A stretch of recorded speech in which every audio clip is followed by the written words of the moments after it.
Hi guys, Tim here from KombTV. Lucky enough to be sitting with Paul Taylor.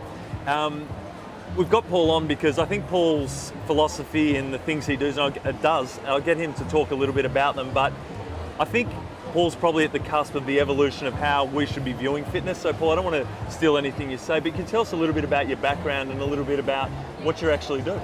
Sure. Well, look, my background's pretty eclectic. I'm ex-armed forces, but also in terms of education, I've got master's degrees in exercise science, another one in nutrition, and just finished off a master's in neuroscience. Wow. So my passion is really about bringing all of those together, looking at ourselves as an ecosystem rather than body and brain being separate, which is this sort of Western science has had that for about 400 years. So how do we take what we do in the fitness industry and apply it to the brain as well? Because there's a bucket load of research around that. But also, how do we engage people in changing behaviour?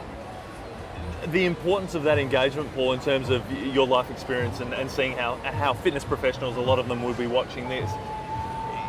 Can we stress enough the importance of actually making that evolution of the brain and the body working together? I'm not sure if we actually do get it from a Western society yet. Yeah, look, I don't think we do get it, and it goes back to a philosopher called René Descartes who came up with the concept of dualism and body and brain being separate. And Western science has been heavily influenced by that. But there's an incredible amount of research that's come out, particularly in the last decade, about how exercise improves brain function and improves mood as well as brain function, how it can increase the growth of new neurons or nerve cells in the brain, new connections, enhance learning and memory, improve mood. Actually, some recent research out about how it improves willpower. And we know that obese people have brains like drug addicts, in that a part of the right frontal lobe that's to do with willpower and self-control actually decays or atrophies. And we see that across all addicts and now obese individuals. So isn't that amazing? What the brain is, it's about use it or lose it. So if you're not using your willpower, those connections drop off and the brain atrophies in that area. Now what we know about exercise is it increases the volume, particularly in that area of the brain. So that's why we see exercise acts as what they call a gateway behaviour. And you see that people who start exercise often then adopt others. They call it a cluster of healthy behaviours. I start exercising, then a month later I start looking after my diet, then maybe I'll give up smoking. And we think now a lot of that is mediated by the fact that you're actually enhancing the areas to do with self-control. Wow, and that makes so much sense from a trainer. And you see that, a lot of trainers say, let's just start with one aspect, but it actually, a physiological change is starting to be seen rather than the skill of the trainer. Look, absolutely. And there's other benefits in terms of mood and all those sort of things, and balancing neurotransmitters like serotonin and dopamine, which are important for mood, sleep, cognition, motivation. So the motivation aspect is a whole other aspect that we need to really tap into. And if you guys, and Paul's putting it so eloquently, the work we're trying to do with Fit for Good and actually getting people that are disengaged and from brain, body, and as we said as a whole, that all those things that you're speaking about to actually get these communities active. It might just be a small thing to start with, even a piece of apparel that gets them walking every day, or that. Absolutely. The significance of that, you're saying, can lead into massive change. Absolutely. You start off with I like to talk about baby's footsteps, taking little steps at a time. And the other thing that I think we really should pay attention to, and not only in the fitness industry, but all the health industries, what we've done very badly for the last 30, 40 years, in fact forever, is we tell people what to do. Right. And it's this sort of guru effect. I'm the exercise professional. I'll tell you what you need to. I'll tell you what's wrong with you, and I'll tell you what you need to do. Science of human motivation has proven unequivocally that does not work.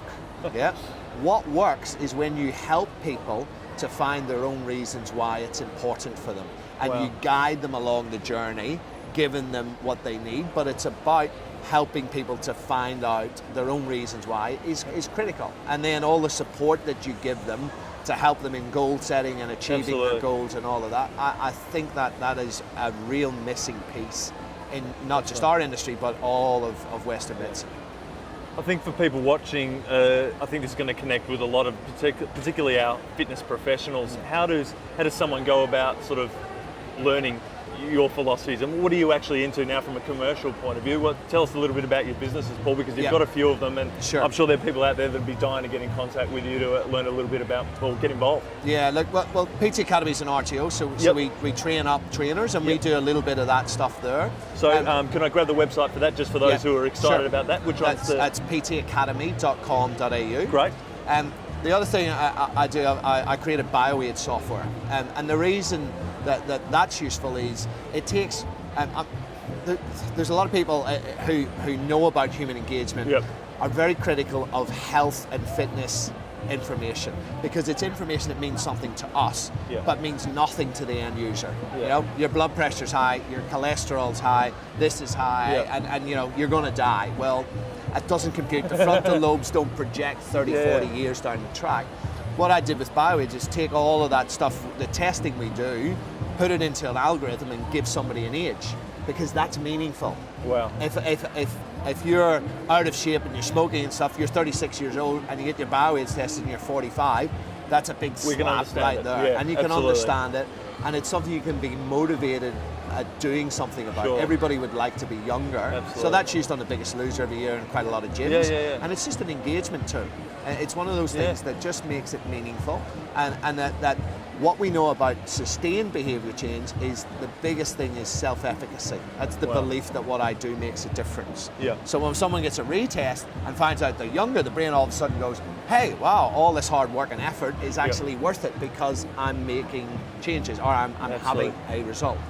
So the other stuff, there's a lot of stuff that people can access out there about motivational interviewing, and something called self-determination theory by two researchers called Decky and Ryan, and that's pretty powerful stuff. Okay.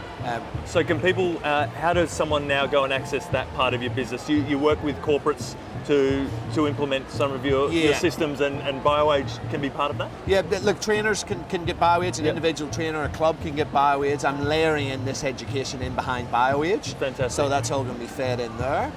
The other stuff I do, I run something called the Body Brain Performance Institute. But that's more with corporates, with you know, like big businesses like NAB, and I generally work with leadership teams around engagement, resilience, those sorts of things.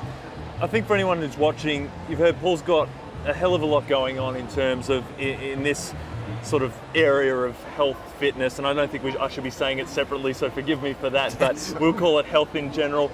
Give me the website once more so people can have a good read and get in contact with you. So there's ptacademy.com.au, there's bioage.com, and bodybrainperformance.com. Check out the websites, guys. The links will be at the bottom of this video, and get in contact with Paul, because it's really incredible insights into how it works. Yeah, look, the other thing we do, putting that all into practice, is my gym in Paran called Acumotum, which is acumotum.com, and that's where we bring all of this together. And so people can jump on the website and have a look and see what we do. Check it out, guys. Paul, thank you very much for your time. My pleasure. Insight. Cheers.